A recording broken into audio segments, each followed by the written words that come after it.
Welcome guys to the last video of this chapter chemical reactions and equations. तर ह्या टॉपिकमध्ये आपण discuss करणार आहोत कोरोजन. ओके, आणि यानंतर एक्सरसाइजचा सुद्धा व्हिडिओ येणार. Okay, so this is not the last video actually. एक्सरसाइजचा पण व्हिडिओ येणार या चॅप्टरवरच्या complete exercise. Okay, so don't forget to watch that also. ठीक आहे. सो आता कोरोजन मीन्स वॉट. ओके, आणि त्यानंतर रॅन्सिडिटीसुद्धा आपण पाहणार आहोत. Okay, so firstly what is corrosion. So corrosion म्हणजे तुम्ही गंज लागणे हा शब्द ऐकला असेल. ओके, कुठली लोखंडाची वस्तू असेल तर तुम्ही त्याच्यावर असा रेडिश ब्राऊन कलरचा एखादा सबस्टन्स पाहिला असेल. ओके, त्याला आपण काय म्हणतो तर गंज लागणे म्हणतो. Okay, so that is nothing but the corrosion. So simply तुम्ही कोरोजनला म्हणू शकता गंज लागणे और इंग्लिशमध्ये रस्टिंग. ओके, सो रस्टिंग और गंज लागणे means simply the corrosion. Okay, पण ते जर तुम्ही मोर सायंटिफिकली म्हणायचं असेल तुम्हाला तर corrosion means oxidation of that metal. Okay, oxidation of metal means corrosion. आत्ताच आपण शिकलो आहे oxidation means what and reduction means what. So what ever the metal म्हणजे कुठलाही मेटल असेल, जसं की आता Fe घेतला आहे आपण, फेरस मीन्स आयरन. सो आयरनचं काय होणार, वेन तो जेव्हा ॲटमॉस्फिअरच्या कॉन्टॅक्टमध्ये येणार, जेव्हा तो ऑक्सिजनच्या कॉन्टॅक्टमध्ये येणार तर त्याचं ऑक्सिडेशन होतं आणि त्यावर रस्टिंग होतं. मीन्स त्याच्यावर फेरस जो आयन आहे, फेरिक आयन Fe3+, त्याची एक लेअर चढते किंवा आणि त्याचे पुढे ऑक्साईडमध्ये कन्व्हर्जन होतं, फेरस ऑक्साईडमध्ये Fe2O3. सो ती जी लेअर चढते ती ॲक्च्युली ब्राऊन कलरची असते, रेडिश ब्राऊन कलरची, आणि त्यामुळे तो जो आयरन आहे त्याच्यावर तुम्हाला अशी रेडिश कलरची जी लेअर पाहायला मिळते, आपण त्याला म्हणतो रस्टिंग. ओके, म्हणजेच तो काय झाला आहे तर त्याला आता गंज लागला आहे. ओके, सो तुम्हाला तुमच्या पुस्तकात एक ॲक्टिव्हिटी दिली आहे. काय करायचं आहे, तुम्हाला 4 टेस्ट ट्यूब्स घ्यायचे आहे. ओके, आणि प्रत्येक टेस्ट ट्यूबमध्ये एक एक खिळा टाकायचा आहे तुम्हाला, आयरन नेल. ओके, लोखंडी खिळा. ठीक आहे, आणि पहिल्या टेस्ट ट्यूबमध्ये तुम्हाला वॉटर घ्यायचं आहे इथपर्यंत, आणि त्याच्यावरती एक ऑइलची लेअर टाकायची आहे. ठीक आहे, नेल प्रत्येक याच्यात घ्यायचा आहे, खिळा लोखंडी. इथे पहिल्या टेस्ट ट्यूबमध्ये वॉटर टाकायचं आहे आणि त्यावर एक ऑइलची लेअर टाकायची आहे. ओके, वॉटर जे आहे ते बॉइल्ड वॉटर घ्यायचं आहे, म्हणजे गरम पाणी. ओके, उकळतं. नेक्स्ट टेस्ट ट्यूबमध्ये तुम्हाला सॉल्ट सोल्युशन घ्यायचं आहे. ओके, मीन्स मिठाचं पाणी, NaCl सोल्युशन. थर्ड काहीच नाही घ्यायचं आहे, नुसती एअर राहणार त्यात. ओके, आणि फोर्थ जो आहे त्यात एअर राहणार प्लस अनहायड्रस कॅल्शियम क्लोराईड. ओके, आणि याला तुम्हाला बंद करायचं आहे रबर कॉर्कनी. ठीक आहे, आणि हे तुम्हाला राहू द्यायचं आहे काही दिवसांसाठी. ओके, आणि नंतर काही दिवस मीन्स 10-15 दिवस. ओके, आणि नंतर जेव्हा तुम्ही येऊन पाहाल तेव्हा तुम्हाला असं लक्षात येईल की यातले जे खिडे आहे ते काही अधिक प्रमाणात त्यांना गंज लागला आहे. ठीक आहे, त्यांचं रस्टिंग झालं आहे. परत तुम्हाला असं लक्षात येणार की यात प्रत्येक याच्यात व्हेरिएशन तुम्हाला जाणवणार की काही कुठला जो खिडा आहे तो जास्त गंजला आहे किंवा कुठला जो आहे तो कमी गंजला आहे. मग असं का? ओके, सो असं ह्याच्यासाठी की हे जे कोरोजन आहे ते बेसिकली किंवा आयरनच्या केसमध्ये स्पेसिफिकली ते ऑक्सिजन, ओके, जो ॲटमॉस्फिअरमधलं ऑक्सिजन आहे त्याच्यावर आणि वॉटरवर डिपेंड करतं. ओके, सो त्याला जर ऑक्सिजन ॲटमॉस्फिअरमध्ये ऑक्सिजन असेल आणि ॲटमॉस्फिअरमध्ये जर वॉटर असेल सो तिथे कोरोजन होणार आणि तिथे फास्ट होणार आयरनच्या केसमध्ये. ओके, सो इथे जर तुम्ही ऑब्झर्व कराल तर तुम्हाला असं लक्षात येईल की ते जे सॉल्ट सोल्युशन आहे तिथे कोरोजन जे आहे ते सगळ्यात जास्त झालेलं दिसेल. ओके, सो मीन्स म्हणजे असं का मग? ओके, असं ह्याच्यासाठी की इथे तुम्हाला जर बघाल तर इथे फक्त काय आहे, बॉइल्ड वॉटर आहे, मीन्स नुसतं वॉटर आहे, ऑक्सिजन इथे अवेलेबल होत नाही आहे पहिल्या केसमध्ये. सेकंड बघाल तर इथे वॉटर पण आहे. ओके, सोल्युशन आहे मीन्स वॉटर पण आहे आणि वरतून ऑक्सिजन पण भेटत आहे, एअरमध्ये ऑक्सिजन आहे. Okay, right. ओके, आणि ते सुद्धा डिझॉल्व होणार आहे इथे ऑक्सिजन, सो दॅट इथे जे कोरोजन होणार ते फास्ट झालेलं तुम्हाला दिसणार बाकी केसेसला कम्पेअर केलं तर. आणि इथे बघाल तर नुसतं एअर आहे. ओके, पण वॉटर जे आहे ते नाही आहे. आणि इथे बघाल तर एअर आहे पण वॉटर नाही आहे, तर अनहायड्रस कॅल्शियम क्लोराईड आहे.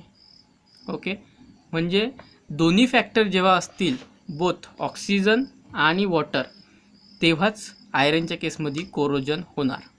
ओके, आणि कोरोजन जे आहे ते मेटल टू मेटल डिफरंट गोष्टीवर डिपेंड करतं. जसं आयरनच्या केसमध्ये ऑक्सिजन आणि वॉटर, तर काही याच्यात सल्फाईडवर सुद्धा ॲटमॉस्फिअरमधल्या, तर काही वेगळ्या मेटलसाठी वेगवेगळं असतं, पण आयरनसाठी ऑक्सिजन अँड वॉटर. सो इथे ऑक्सिजन आणि वॉटर या केसमध्ये परफेक्ट भेटला आहे. सो सॉल्ट सोल्युशनमध्ये फास्ट होणार rusting. Okay, so what is rust? Okay, हा क्वेश्चन तुम्हाला क्लिअर झाला असेल. Rusting is nothing but the oxide of that metal. का? तर त्याचं काय होतं आहे, तर ऑक्सिडेशन होतं आहे. ओके, मेटलचं काय होतं आहे, ऑक्सिडेशन होतं आहे. म्हणजेच रस्ट काय आहे, तर ऑक्साईड आहे मेटलचा. ओके, रस्ट काय आहे मग, simply oxide of metal. Okay, so याचा केमिकल फॉर्म्युला मग होणार आयरनच्या केसमध्ये Fe2O3. ओके, ह्याचा केमिकल फॉर्म्युला होणार Fe2O3. आणि इथे बघाल तर मी इथे वॉटर मॉलिक्यूल घेतलं आहे. तर हे वॉटर मॉलिक्यूल जे आहे ते आयरनसोबत कंबाईन होतात, जो ऑक्साईड फॉर्म झाला आहे त्याच्यासोबत. आता मी इथे बघाल एक्स घेतला आहे, तर हा एक्स कशासाठी? सो एक्स अशा याच्यासाठी की इथे जे वॉटर मॉलिक्युल्स असतात ते ॲक्च्युली एकदम म्हणजे फिक्स त्यांची संख्या नसते, डिफाईंड नसतात ते. म्हणजे यात तुम्हाला जे ॲटमॉस्फिअरमध्ये अवेलेबल मॉलिक्युल्स आहेत त्याच्यानुसार ती संख्या बदलते. म्हणजे आता समजा 100 मॉलिक्युल्स असतील तर इथे जेवढे जुडायचे आहे तेवढे इथे जुडतील. मीन्स इथे 100 जुडू शकतात, और त्यातले 50 जुडू शकतात, किंवा 25 जुडू शकतात, किंवा 20 जुडू शकतात, किंवा 5 किती पण जुडू शकतात. सो इथे एक्स घेतला आहे. एक्सच्या जागी तुम्ही कितीही, तुम्ही मीन्स ती रिॲक्शन जेव्हा होणार त्यात जेवढे जॉईन होणार, so that is x. So chemical formula जो आहे तो Fe2O3 आहे. ओके, मग आता तुम्हाला लक्षात आलं आहे की ऑक्साईडचा जो केमिकल फॉर्म्युला आहे तो Fe2O3 आणि XH2O आहे. ठीक आहे, तो आहे रस्टिंगचा किंवा फेरस ऑक्साईडचा केमिकल फॉर्म्युला. ओके, ठीक आहे. आता तुम्हाला याच्याकडून पाहून असं वाटत असेल की oxidation means simply what, metal ऑक्सिजनसोबत कंबाईन होत आहे, म्हणून तर आपण त्याला ऑक्सिडेशन म्हणतो आहे. ओके, सो तुम्हाला वाटत असेल की जस्ट Fe जो आहे तो ऑक्सिजनसोबत कंबाईन होणार अशा पद्धतीने, अँड तुम्हाला Fe2O3 असं भेटेल product. Okay, but the reaction is not actually that's much simple. तर ही रिॲक्शन तेवढीही सोपी नाही जेवढी तुम्हाला वाटते आहे. ॲक्च्युली ही जी रिॲक्शन आहे ती जरा कॉम्प्लेक्स आहे. सो तुमच्या पुस्तकातसुद्धा ती इन डिटेल देण्यात आलेली नाही. ओके, सो डोंट वरी, तुम्हाला पेपरातसुद्धा ती इन डिटेल विचारली जाणार नाही. जेवढं आलं आहे तेवढंच जाणार. हे तुम्हाला यासाठी इन डिटेल दिलं नाही की याच्यासाठी जो लागणारा आधीचा जो पार्ट आहे तो तुमचा इन डिटेल झालेला नाही. ओके, सो तुमचे त्याला लागणारे जे बेसिक्स आहेत ते ॲक्च्युली क्लिअर झालेलं नाही. सो तुम्हाला हा चॅप्टरसुद्धा इन डिटेल, हा टॉपिक जो आहे तो इन डिटेल आलेला नाही. ओके, सो बेसिकली हा जो रस्टिंग ऑफ आयरन आहे, ही जी प्रोसेस आहे ती केमिकल आहे, परंतु ती बेसिकली इलेक्ट्रोकेमिकल प्रोसेस आहे और रिॲक्शन आहे. आता इलेक्ट्रोकेमिकल म्हणजे काय, तर इथे बघाल तर इथे इलेक्ट्रो हा शब्द एक आला आहे आणि दुसरा एक आला आहे केमिकल. केमिकल म्हणजे काय, तर बॉन्ड मेक ब्रेक होणार, हेच तुम्हाला समजलं आहे. आता electro means what. So electro याच्यासाठी म्हटलं आहे की इथे इलेक्ट्रॉन्सची देवाणघेवाण होणार, म्हणून इलेक्ट्रो आला आहे. प्लस इथे ॲक्च्युली जी रिॲक्शन होणार ती 2 प्लेट्सवर होणार, एक मीन्स ॲनोड आणि दुसरी मीन्स कॅथोड. आता ह्या ज्या ॲनोड आणि कॅथोड प्लेट्स आहेत त्या तुम्हाला पाहायला भेटतात सेल्समध्ये.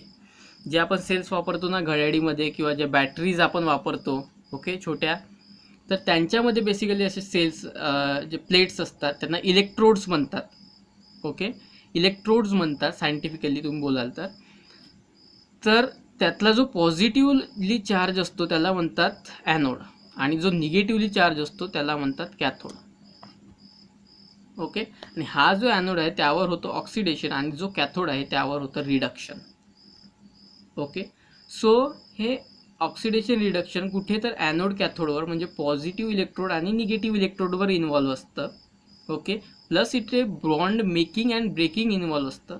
सो दॅट इथे आलं आहे electro and this is chemical reaction. So ही नुसती केमिकल नाही तर इलेक्ट्रोकेमिकल रिॲक्शन आहे. ओके, ठीक आहे. तर जरा हा कॉम्प्लेक्स टॉपिक आहे, तुम्हालासुद्धा इन डिटेल आलेला नाही याचं. ओके, सो तुमच्या पुस्तकाप्रमाणे मी शिकवतो आहे तोच तुम्हाला पेपरमध्ये सुद्धा येणार. सो डोंट वरी. आता इथे काय आहे, एक ॲनोडवर रिॲक्शन होते ऑक्सिडेशन, आणि एक रिडक्शनची जी आहे ती कॅथोडवर होते. जशी सेलमध्ये होते तशी, सेल मीन्स बॅटरी, ओके, जी घड्याळीत वापरता किंवा इतर कुठल्या गॅजेट्समध्ये, रिमोट कंट्रोल, ओके. सो ते सेल्स और बॅटरीज. सो इथे जी ॲनोडवर रिॲक्शन होते फेरसच्या केसमध्ये, तिथे हा जो Fe आहे किंवा फेरस जो आहे, म्हणजे तो जो मेटल आहे, समजा हा रॉड आहे मेटल आयरनचा, तर तो जेव्हा ॲटमॉस्फिअरच्या कॉन्टॅक्टमध्ये येणार तर ऑब्व्हियसली त्याला ऑक्सिजन पण भेटणार, ओके. आणि हवेत जे आहे काही वॉटर मॉलिक्यूलसुद्धा असतात वेपर फॉर्ममध्ये, सो त्याला इथून हा H2O पण भेटणार, ओके. ऑक्सिजन पण भेटणार अँड H2O पण भेटणार, राईट. सो तेव्हा त्याचं तिथे रस्टिंग होतं. हा जो Fe आहे, हा जो आयरन आहे, ह्याचं ॲक्च्युली कन्व्हर्शन होतं Fe2+ जेव्हा हा 2 इलेक्ट्रॉन्स लूज करतो. आता lose of electrons means what, oxidation, आणि ऑक्सिडेशन होतं ॲनोडवर, ओके. तर तेच तुम्ही जर कॅथोडवर बघाल तर हा जो ऑक्सिजन आहे, ॲटमॉस्फेरिक ऑक्सिजन, त्याच्यासोबत 4 H+ आयन्स कंबाईन होतात. आता हे H+ आयन्स कुठून आले, तर बेसिकली ते ॲटमॉस्फिअरमधल्याच वॉटर मॉलिक्यूलमधून आले, ओके. ते ॲक्वेस फॉर्ममध्ये असतात, ओके. आणि हे जे इलेक्ट्रॉन्स, इथून 2 इलेक्ट्रॉन्स जे रिलीज झाले आहे, तसे ॲक्च्युली 2 फेरस आयन्समधून 4 इलेक्ट्रॉन्स निघतात. म्हणजे ते बघा, एका फेरस आयनमधून 2 निघाले आहे, तर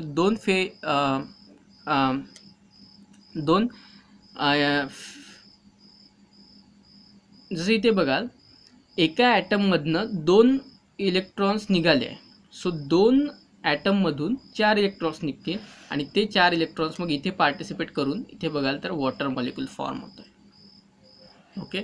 सो इथे तुम्हाला 2 वॉटर मॉलिक्यूल्स भेटतील.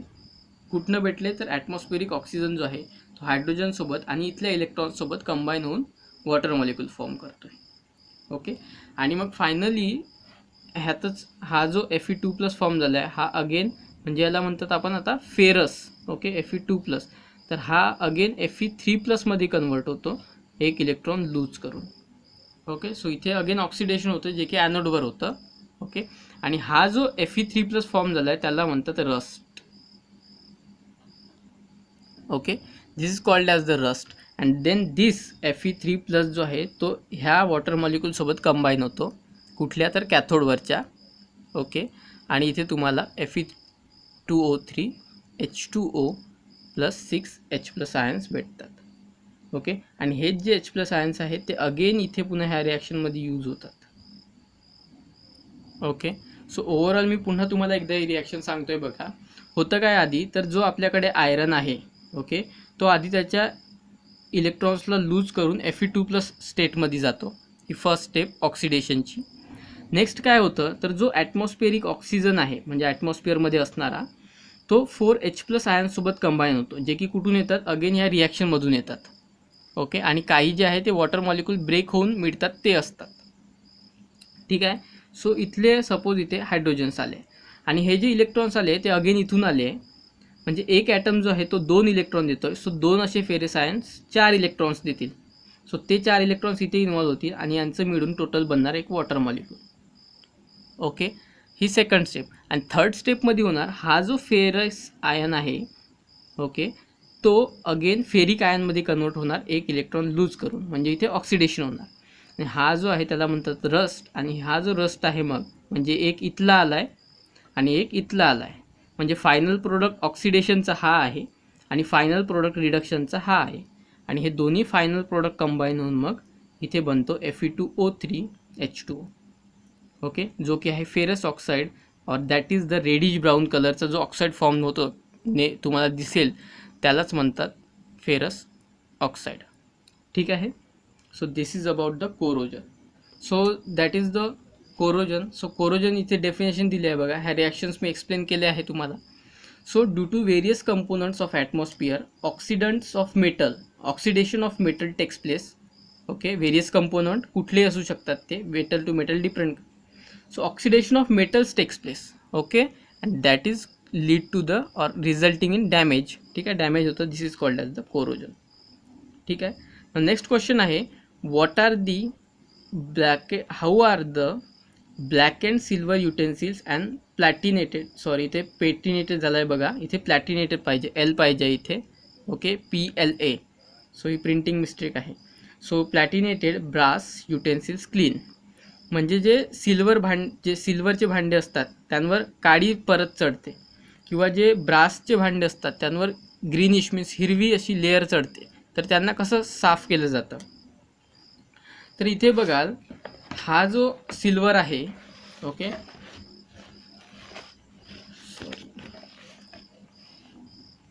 सिल्वरच्या केसमध्ये जर बघाल तुम्ही, तर हा सिल्वर जेव्हा ॲटमॉस्फिअरमध्ये कॉन्टॅक्टमध्ये येतो तर हा जो आहे तो सल्फरसोबत ॲटमॉस्फिअरमधल्या कंबाईन होतो, ओके, सोबत कंबाईन होतो आणि सिल्वर सल्फाईड फॉर्म होतो, ओके, सिल्वर सल्फाईड फॉर्म होतो आणि यालाच म्हणतात रस्टिंग ऑफ सिल्वर. जसं की जी आधी आपण पाहिली ती होती रस्टिंग ऑफ आयरन, ही आहे रस्टिंग ऑफ सिल्वर. आणि ह्यात जो रस्ट फॉर्म होतो किंवा सिल्वरचा जो सल्फाईड फॉर्म होतो तिथे ऑक्साईड फॉर्म झाला होता, इथे सल्फाईड. सो हे जे फॉर्म होतं ह्याला बेसिकली म्हणतात रस्टिंग ऑफ सिल्वर, आणि याचा कलर असतो ब्लॅकिश, सो दॅट तो सिल्वर जो भांडं आहे सिल्वरचं ते तुम्हाला ब्लॅकिश कलरचं दिसतं, ओके. तर मग याला रिमूव्ह कसं करायचं, तर ह्याला जो सिल्वर सल्फाईड आहे याला जेव्हा तुम्ही ॲल्युमिनियमसोबत घासाल, ॲल्युमिनियमच्या फॉईलनी, ओके, किंवा ॲल्युमिनियमनी, आणि त्याला जर तुम्ही बेकिंग सोड्याने धुवून टाकाल, ओके, कशाने, तर बेकिंग सोडा, ओके, बेकिंग सोड्याने धुवून टाकाल, तर ही जी काळी लेअर आहे ती निघून जाणार. का, तर हा ॲल्युमिनियम जो आहे तो सल्फाईडसोबत कंबाईन होऊन जातो आणि सिल्वर आपला जसा तसा राहतो, ओके. आणि हे सगळं जे कंबाईन झालेलं आहे ते बेकिंग सोडानंतर धुवून काढतो, ठीक आहे. नेक्स्ट आहे ब्रास. मग तो ब्रासच्या केसमध्ये सुद्धा तसंच होतं, मी आता खाली लिहितो इथे. तर ब्रासच्या केसमध्ये काय होतं, ब्रास मीन्स तांबे, ओके, सिल्वर मीन्स चांदी, सो ब्रास मीन्स तांब, ओके, जे तांब्याची वगैरे तार वगैरे असते ते तांब, ओके. सो ब्रास जो आहे तो ॲटमॉस्फिअरमधल्या कार्बनसोबत कंबाईन होतो, कार्बोनेट, ओके, आणि इथे फॉर्म होतं copper carbonate. Brass means copper simply, so इथे जो कंपाऊंड फॉर्म होतो that is CuCO3, copper carbonate, okay. आणि हा जो कॉपर कार्बोनेट आहे तो ॲक्च्युली ग्रीनिश कलरचा असतो, ओके, सो दॅट आपल्याला तांब्याचे जे भांडे असतात त्यावर ग्रीनिश लेअर चढलेली दिसते, ओके. मग आता ही जी लेअर आहे ती रिमूव्ह करण्यासाठी इथे वापरलं जातं लेमन ज्यूस आणि टॅमॅरिंड मीन्स चिंच, okay, lemon juice and tamarind. Lemon juice means लिंबाचा रस अँड टॅमॅरिंड मीन्स चिंच, okay. So this lemon juice reacts with this copper carbonate, okay. आणि हा जो लेमन ज्यूस आहे याच्यासोबत रिॲक्ट होऊन ह्याला रिमूव्ह करतो कम्प्लिटली. कशाला, CO3ला, कार्बोनेटला, ओके, ठीक आहे. लेमन ज्यूस प्लस टॅमॅरिंड दोन्हीही यातले जे ज्युसेस असतात बेसिकली दोन्ही याच्यातले ते कॉपर कार्बोनेटसोबत रिॲक्ट होऊन कार्बोनेटला रिमूव्ह करतात आणि कॉपर आपल्याला बाहेर भेटतो. So this is okay. तर ओके, तुम्हाला हे समजले. नेक्स्ट टॉपिक आपण बघणार आहोत आता, रॅन्सिडिटी मीन्स व्हॉट, ओके. सो रॅन्सिडिटी म्हणजे काय, तर ही सुद्धा एक ऑक्सिडेशनचंच टाईप आहे. तुम्ही जर याला सायंटिफिकली काय म्हणाल बेसिकली, तर हे सुद्धा एक प्रकारचं ऑक्सिडेशनच आहे, ओके. फक्त ते जे आपले खाण्याचे पदार्थ आहे त्यांच्यासोबत तुम्हाला पाहायला मिळतं. तर काय आहे, जे जुनं ओल्ड किंवा लेफ्ट ओव्हर ऑइल और घी आहे, ओके, राहिलेलं सुलेलं ऑइल किंवा घी किंवा फूड स्टफ म्हणजे राहिलेलं अन्न वगैरे समजा, ओके. तर ते जे राहिलेलं अन्न आहे तुम्ही जर पाहाल त्याला जर खूप दिवस झाले तर त्यातून फाऊल ऑर्डर येतो, म्हणजे एक वेगळ्याच सडक्या प्रकारचा वास येतो, ओके. तर ते कशामुळे होतं, तर बेसिकली त्याचं ऑक्सिडेशन होतं म्हणून. कारण कुठली गोष्ट जेव्हा खूप वेळासाठी जी ॲटमॉस्फिअरच्या कॉन्टॅक्टमध्ये राहते तेव्हा त्याचं ऑक्सिडेशन होतं, ओके. तर ते ऑक्सिडेशन झाल्यामुळे त्याचा जो ऑर्डर आहे तो फाऊल येतो. का बरं, त्याचं ऑक्साईड, सल्फाईड किंवा कार्बोनेट फॉर्म होतं, ओके. म्हणजे ते प्रत्येक वेळी ऑक्सिजनसोबतच कंबाईन होतं असं नाही. आपल्याला माहिती आहे की oxidation means combination of oxygen, परंतु ऑक्सिजनच नाही तर मोर बेसिकली आपण जेव्हा जातो तेव्हा काय तर lose of electrons, loss of electrons. So electrons जिथे जिथे लॉस होणार ते ऑक्सिडेशन आहे. ओके, जसं की मग सल्फाईड आपण बघितलं तर सल्फाईडमध्ये इलेक्ट्रॉन्स लॉस होतात. ओके, इथे ना कार्बनचा ना ऑक्सिजनचा संबंध आहे ना हायड्रोजनचा. कार्बोनेटमध्ये सुद्धा बघाल ब्रासमध्ये तर इथे ना ऑक्सिजनचा संबंध आहे ना हायड्रोजनचा, तरी पण हे ऑक्सिडेशन आहे. का बरं तर इथे लॉस ऑफ इलेक्ट्रॉन्स होत आहे.